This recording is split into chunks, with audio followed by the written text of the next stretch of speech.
Hello everyone, welcome back to Learn from Facts. Today we are gonna learn about star birth. Stars have been forming throughout the universe for most of its life. They take shape in vast clouds where thousands of stars are born at the same time. The clouds that give birth to the stars are cold and dense and consist mainly of hydrogen gas.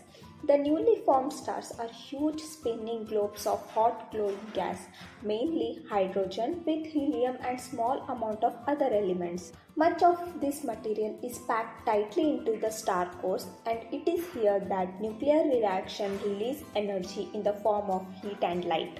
But how does a new star form? A series of events takes place before forming a star. First is interstellar cloud. Stars are born with enormous cold dense clouds of gas and dust. The process of star formation may be triggered if something disturbs the cloud, such as collision with another cloud or a shock wave from supernova explosion. Second is fragments form. Now unstable, the cloud breaks up into fragments of different size and mass. The most massive and dense of these fragments are gradually pulled by their own gravity into tighter clumps. These shrinking fragments will eventually turn into protostars. Third is protostar.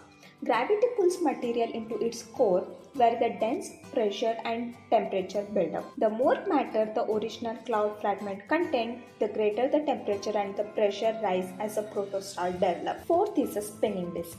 The growing mass at the center creates a gravitational pull, drawing ever more gas and dust inward. A bit like water going down a plug hole, the material being pulled in the stars to spin round. Powerful wind develops, blowing jets of gas out from the center. And finally, a star is born. Squeezed by the force of gravity, the protostar's core becomes so hot and dense that the nuclear reaction occurs and the star begins to shine. The glowing core produces an outward pressure that balances the inward pull of the gravity, making the star stable. It is now a main sequence star, and then planets are formed. Not all the material from the gas cloud has been used to make the star. The leftovers form a spinning disk of gas and dust around the star. The debris may be lost in the space, or it may clump together to form planets, moons, comets, and asteroids.